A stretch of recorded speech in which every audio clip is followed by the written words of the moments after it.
guys, bibili tayo ng mga materyales, kaya bakal, simento, para dun sa madali natin sa simbahan. Kailangan kasi natin ng harapan para mag-ulan. Mapasa kasi sila, kailangan natin tagli ng bumili para hindi sila mapasa. Sama natin yung si Pastor at ang asawa niya. Yes, sekarang dia berani. Baik, ikut.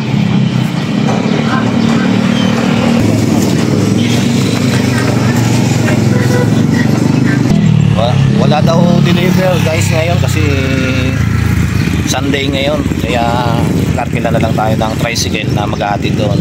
Tapos pagdating naman doon sa may Aplaya, medyo mahirap kasi ang daan doon tabing dagat, kaya tinaon nating kati ngayon tayo magdadala doon kasi pag tao hindi makadaanan sa sakyan doon kasi dagat, abot ng dagat, kaya medyo malayo talaga siya, medyo mahirap talagang pumunta doon pag pag malaki ang tubig, pag high tide kailangan mong maglakad, pero pag dati nakakapasok naman ng mga motor, kaya tinaon natin kati. Mas maganda na rin yung ngayong hapon para medyo malilim, sobrang init kasi kaya naman natin ngayon yung plano rin, tag-ulan na ulan na malimit dito, nababasa sila doon pag araw ng simba, pag umulan pumapasok doon sa may pinto, kaya dudugtungan nila yun sa may pinto, lalagyan ng bubong, kaya yung ating neighbor tides doon natin binibigay para makatulong naman tayo sa kanila. Nagpapasalamat din tayo ng marami sa mga kabugto natin dyan, sa mga viewers natin na walang sawa sa musuporta. Maraming pong salamat sa tulong nyo, sa panonood nyo, nakakatulong tayo sa mga dapat natin tulungan. Maraming pong salamat.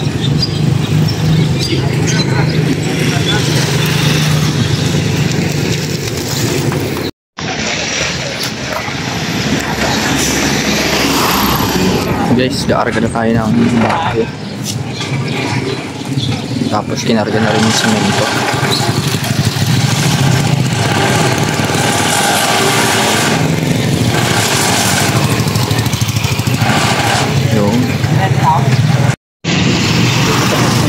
Yun guys, tapos na ikarga.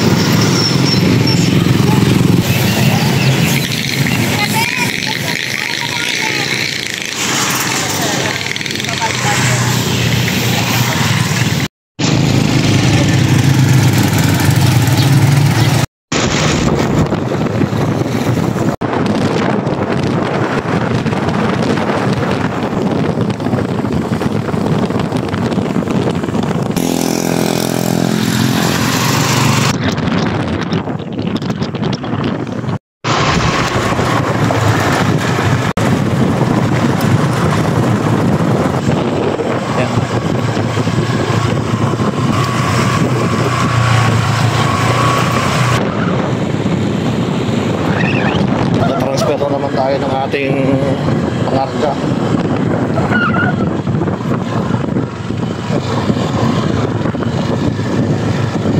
Guys, tingnan nyo yung ating kati iga. Dadalhin natin yung mga yero at bakal at semento na yung lumpa.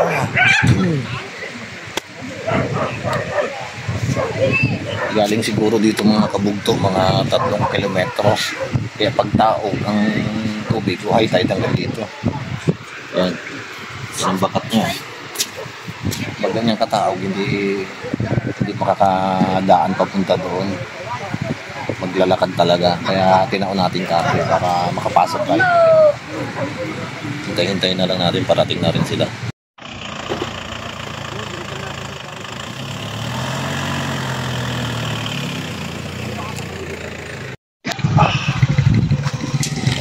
Gap.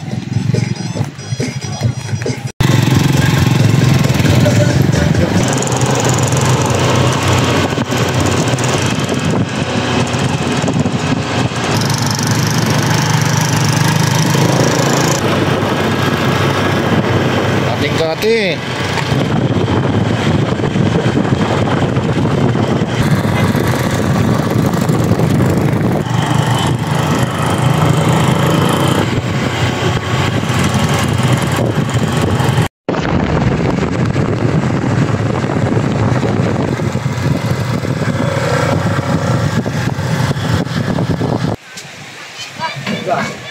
Buyo.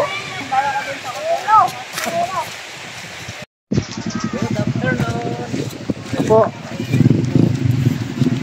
Nakabalik ulit. Ano po yun sa gabi dito? Hindi, sa kabila. Hindi, sa paglagan. Dati isang bahan guys, nasira ng bagyo.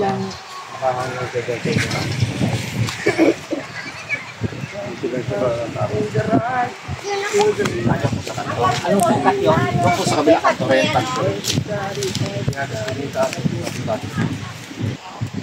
Five.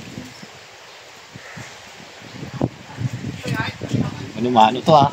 10, carry 1, 19, 12, carry 1, 9, 1. Ay, tibay talaga. Mali Mali daw, sabi na anak mo. 2,000 na yan. Ay, 2,000 yan pala ito. 2,800 plus yan. 2,900. Yan, dito pala. Ito, 1,485. Oo nga na palang 1,000 natin. Ulit mo na. Ulit mo. 148. Ako si tatay mo niyan. Ay, wait lang. 1,850. 85. 85. No. 2,8 plus lang. Ulitin na natin. Itapat natin. 4, 8, 5, plus 1, 3, 50. 15. Hindi lang nagpantay. Hindi lang nagpantay. 18, Hirap na ako itong cute ng kahoy. 13, carry 1, 8, 2. Tama. So, Hindi lang nagpantay. Hindi lang nagpantay ang pagkilit ako. Hindi may nangangamat ako. Reviewin ko rin yan. Wala yung 300. Para ba? Ano yan, tapos yung po. Ito magdugtong ng ano yun. Dito po no, dito kayo magdugtong pag ganito. Pag ganyan. Para hindi mabasa sa loob. Maraming salamat po sa mga nagsuporta higit po sa Kabugto Vlog. Kay Kuya Matt po, salamat po dahil malaking tulong po to para sa amin higit dito po sa church po sa amin kasi marami na rin po kami kaya maraming salamat po sa mga sponsor at sa mga taong sa likod nito po. Kaya maraming salamat po sa lahat. Yun lang po at maraming. Thank you po. Salamat. Paano po? Mauna na kami. At Malaking lapu-lapu ang uli eh. Saan dito ang ginagpindot na So, makapalo tayo? yung bahan lang naman po kasi pagdating sa dagat eh. Sige po. Thank you po. Marami pong salamat mga kabugto sa lahat ng patuloy na sumusuporta. Sa inyo pong suporta at panonood ay nakakapagbigay tayo ng tulong kahit maliit, hindi man malaki. Ang mahalaga po ay nanggaling sa puso natin ito. At thank you po sa iba pang bago o bagong subscriber natin o bagong followers na sumusuporta. Maraming pong salamat sa inyong lahat. God bless po.